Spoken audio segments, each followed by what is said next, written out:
Welcome back, everyone, to another episode of the Cross Progression series. Every week, Tomatoes and I build decks based on the chronological release of cards in the physical Rush Duel game. But we are playing in Duel Links, which means a new ban list, skills, and some cards that you would see in the main packs are not yet added. This week, we are doing the first Maximum pack, which introduced Yggdrago and Magnum Overlord. However, in Duel Links, Yggdrago runs into some serious problems. We do not have enough CYBERSE monsters to build an actual deck.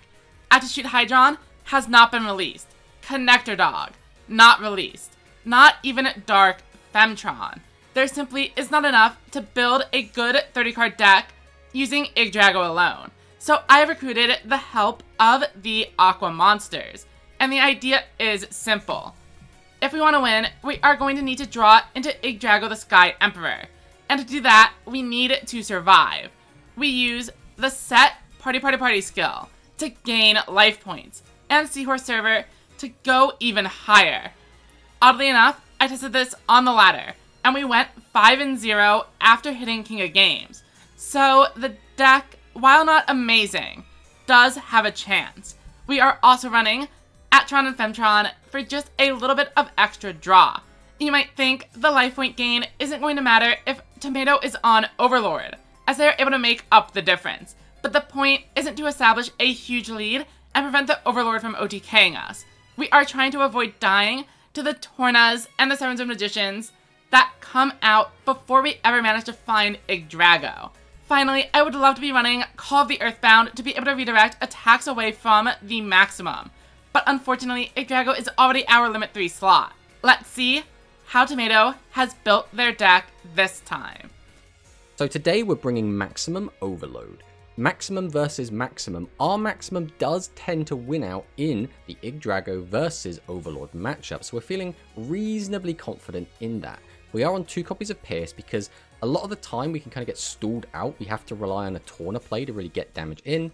So the idea is that if Hyla is on Majesty and she just stop an attack, the following turn we'll just slap down a Pierce and then attack over with the Overlord.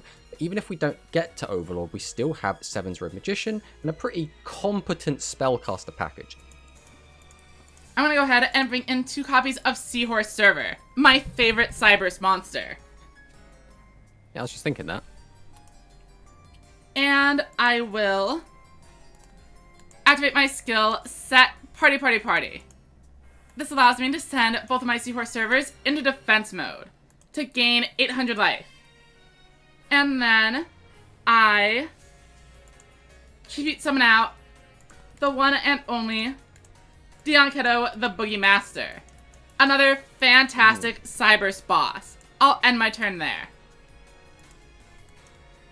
Okay, I have to make a bit of a weird... I guess it's not that weird. I think it's the only real play I have. So I'm going to go ahead and use Maximum Overload. I was hoping you just wouldn't draw me.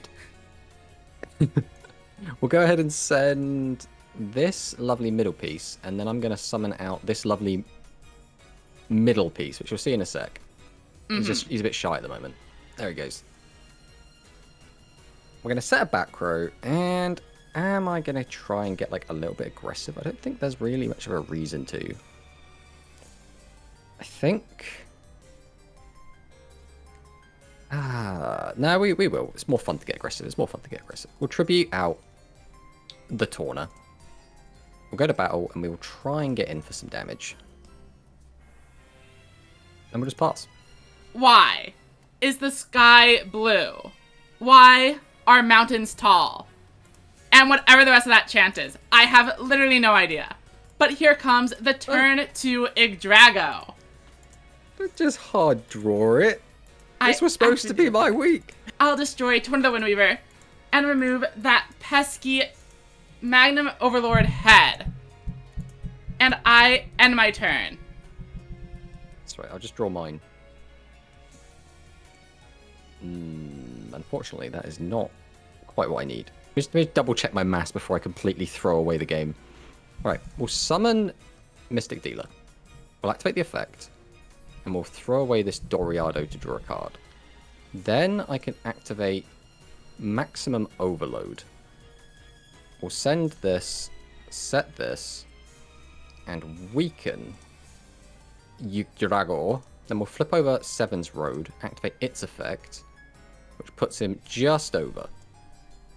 We'll then set and go to battle.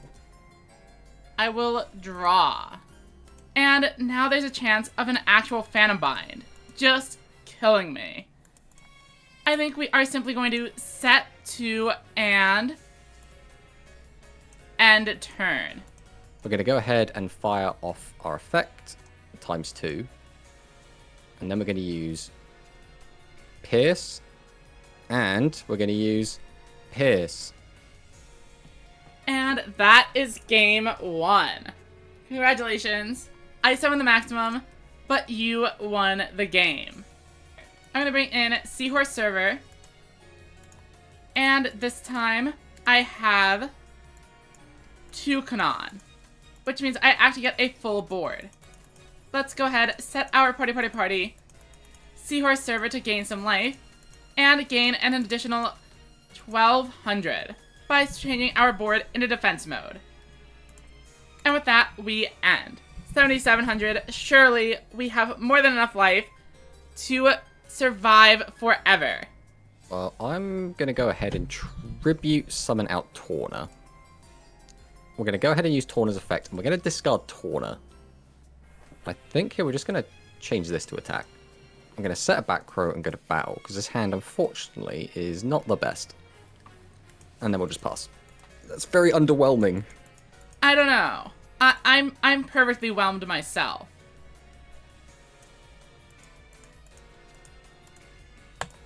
As Yggdrago now gets the traditional left and right pieces, Dion Keto and Kanon.